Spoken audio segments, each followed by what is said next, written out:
अणु होता है हम उसको किस भांति दर्शाते हैं, तो उसके दर्शाने का उसका प्रतीक जो था वो था हमारे पास में x। ऊपर लिखते हैं पर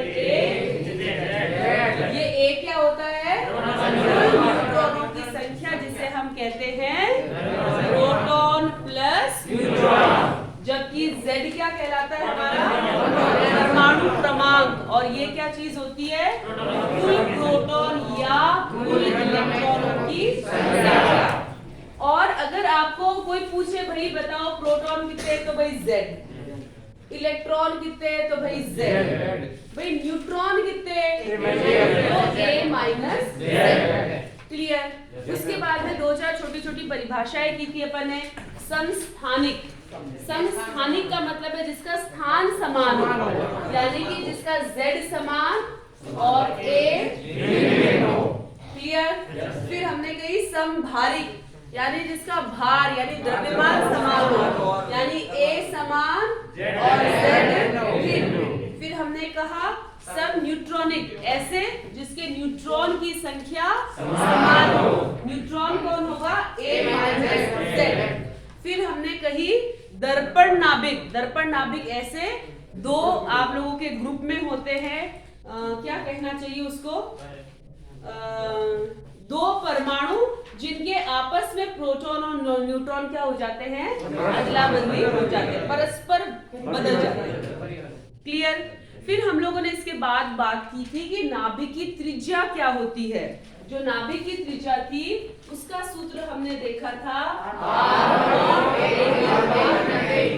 ठीक है, जहाँ पे R0 का मान होगा 1.2 फर्मी मीटर। 1 फर्मी मीटर का मान होता है, एक बच्चे ने भी बोला 10 की घात मीटर। जो इसका आयतन है वो समानुपाती होता है। ठीक है, सूत्र आप लोग लिख सकते हैं। जो घनत्व होता है वो होता है आपका नियत। ठीक। इसके पश्चात हम लोगों ने बात करी बंधन ऊर्जा, नहीं बंधन ऊर्जा नहीं, द्रव्यमान शक्ति की। इसके बाद द्रव्यमान शक्ति की बात करेंगे, AMU की। हाँ, AMU एक एटॉमिक मास यूनिट। सबसे पहले बताओ AMU क्या होता है, द्रव्यमान का मात्रक। AMU हाँ परमाणु द्रव्यमान का मात्रक होता है हमारा ये, ठीक है ना।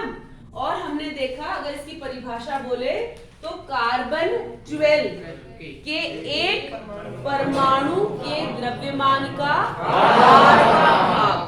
अगर परिभाषा बोले तो हम क्या बोलेंगे, C12 कार्बन 12 परमाणु के द्रव्यमान का भाग एक एटॉमिक मास यूनिट के बराबर होता है। फिर हमने देखा कि अगर एक एटॉमिक मास यूनिट है तो उसकी तुल्य ऊर्जा वो कितनी ऊर्जा के बराबर होगा, 931.5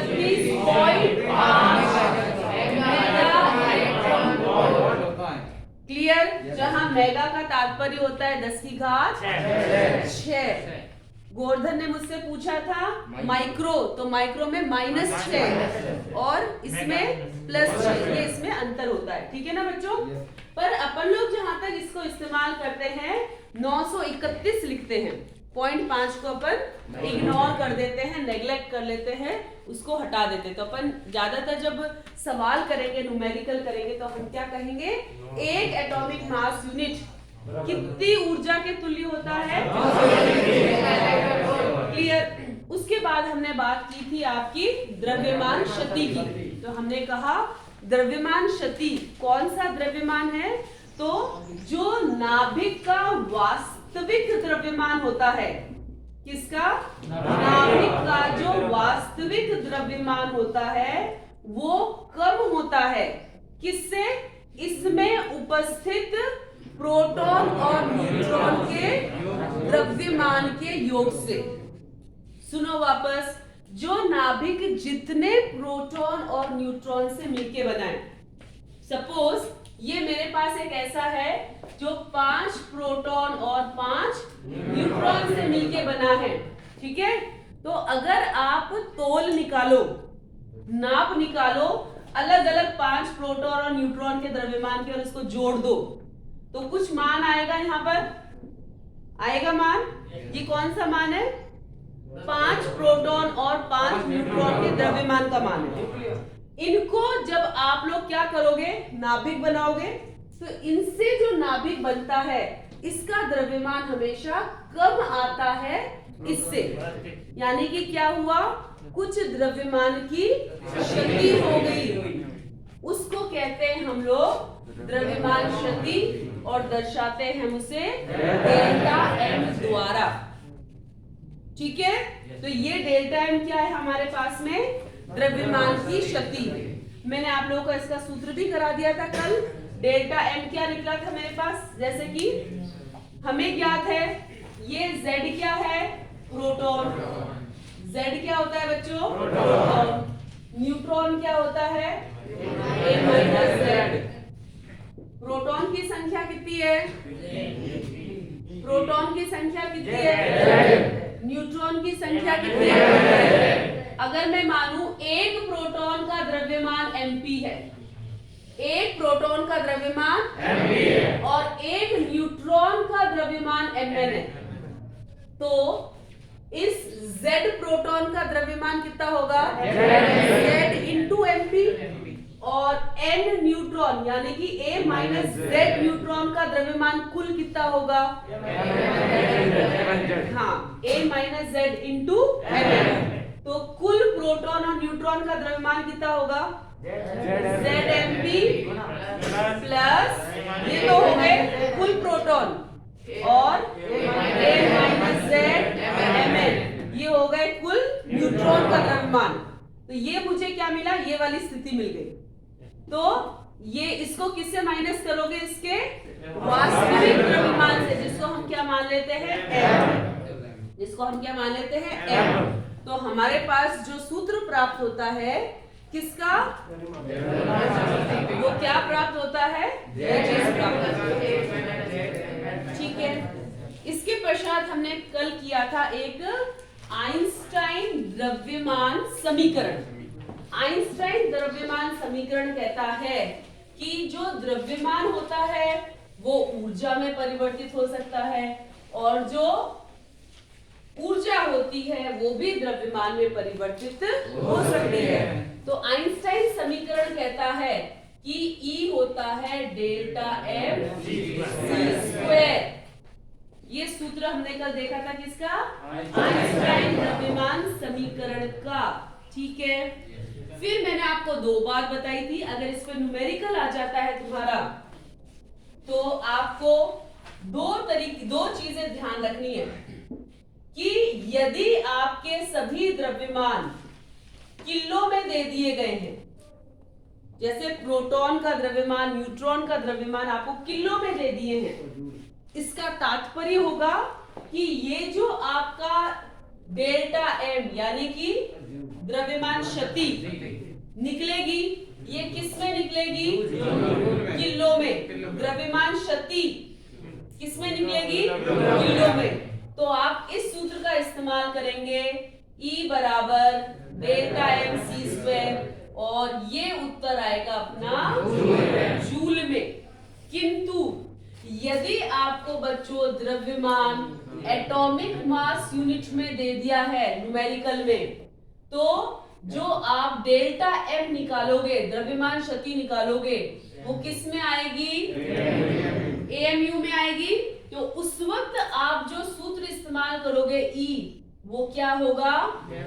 डेल्टा एम इंटू 931, और इसका मात्रक होगा। क्यों होगा ऐसा? क्योंकि हमने देखा कि एक एटॉमिक मास यूनिट कितनी ऊर्जा के तुल्य होता है? एक एटॉमिक मास यूनिट कितनी ऊर्जा के तुल्य होता है? मेगा इलेक्ट्रॉन के। तो डेल्टा एम द्रव्यमान कितनी ऊर्जा के तुल्य होगा? तो डेल्टा एम द्रव्यमान कितनी ऊर्जा के तुल्य होगा?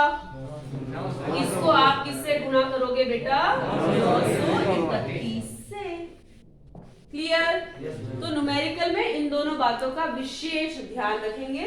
C जहां पे 3 × 10⁸ मीटर प्रति सेकेंड होता है, जो कि होता है प्रकाश का निर्वात में। ये हमने इतना कल कवर कर लिया था। कोई डाउट है इसमें मेरे बच्चों? कोई समस्या है? न्यूमेरिकल भी देखा था अपन ने कल 2-4, उनको पुनः देखिएगा। ठीक है, तो आज का टॉपिक शुरू करते हैं अपन बंधन ऊर्जा से। बच्चों, हमने अभी अभी एक बात कही, क्या कि जब आप नाभिक बनाते हैं, जब आप नाभिक बनाते हैं तो कुछ ऊर्जा खर्च होती है। तुम कहोगे मैडम आपने तो बोला ही, मैंने देखो बोला, क्या बोला? जब हम इन 5 प्रोटॉन और न्यूट्रॉन से एक नाभिक बनाऊंगी तो द्रव्यमान घट जाएगा, द्रव्यमान घट जाएगा। वो घटा हुआ द्रव्यमान यानी कि वो जो वेस्ट हुआ है, वो जो अपन को नहीं मिला डेल्टा एम, जो द्रव्यमान की क्षति हुई है, वो किस रूप में हुई? यानी कि हमने यहां से एक बात समझी दिमाग में कि जब नाभिक बनता है तो कुछ ऊर्जा क्या होती है? क्या होती है? निकलती है ना? तो कुछ ऊर्जा हमारी क्या होती है? तो उसी भांति अगर मैं इसकी बात उल्टी बोलूं, क्या बोलूं? कि एक नाभिक है, एक नाभिक है, इसमें Z प्रोटॉन और A- Z न्यूट्रॉन है। अब अपन क्या करना चाहते हैं? इस नाभिक से, ये बंधा हुआ एक नाभिक है ना, इस नाभिक से अपन क्या करते हैं? इन प्रोटॉन्स को और न्यूट्रॉन्स को अलग करना चाहते हैं। तो तुम्हें क्या करना पड़ेगा? ऊर्जा देनी पड़ेगी। जैसे मेरे पास कोई लड्डू है, कोई पत्थर है, उसको जब मैं फोड़ना चाहती हूँ, तोड़ना चाहती हूँ, तो क्या होगा? हमें बाहर से कुछ ऊर्जा देनी पड़ेगी। मानते हो तुम ये बात? तो उसी भांति जब आप नाभिक में से उसमें उपस्थित प्रोटॉन्स और न्यूट्रॉन्स को अलग करना चाहते हो, निकालना चाहते हो, तो इस वक्त आप लोगों को क्या करना पड़ेगा? ऊर्जा देनी पड़ेगी, ऊर्जा देनी पड़ेगी। और ये जितनी ऊर्जा देते हैं उसी को कहते हैं हम लोग बंधन ऊर्जा। बात क्लियर हुई? यानी कि नाभिकों से न्यूट्रॉनों को या प्रोटॉन और न्यूट्रॉन को निकालने के लिए दी गई ऊर्जा को बंधन ऊर्जा कहते हैं। बात क्लियर है?